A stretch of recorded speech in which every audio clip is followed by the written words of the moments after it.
నల్గొండ జిల్లాలో బీఆర్ఎస్ శ్రేణులు ఉత్సాహంగా ఉన్నాయి. పార్టీ బలోపేతం కోసం నిర్వహిస్తున్న సమావేశాలకు మాజీ మంత్రి హరీష్ రావు హాజరవుతున్నారు.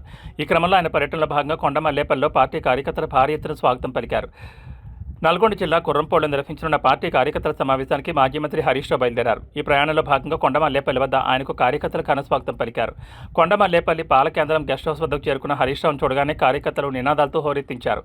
పార్టీ నాయకులు కార్యకర్తలు ఆయనను శాలువలతో సన్మానించి పుష్పగుచ్చాలు అందజేసి తమ అభిమానాన్ని చాటుకున్నారు. తన కోసం తరలివచ్చిన కార్యకర్తలను ఆత్మీయంగా పలకరిస్తూ వారికి అభివాదం చేస్తూ హరీష్ రావు ముందుకు సాగారు. కొద్దిసేపు అక్కడ నేతలతో మాట్లాడిన అనంతరం గుర్రంపోడులో షెడ్యూల్ చేసిన పార్టీ సమావేశంలో పాల్గొనేందుకు ఆయన బయలుదేరి వెళ్లారు.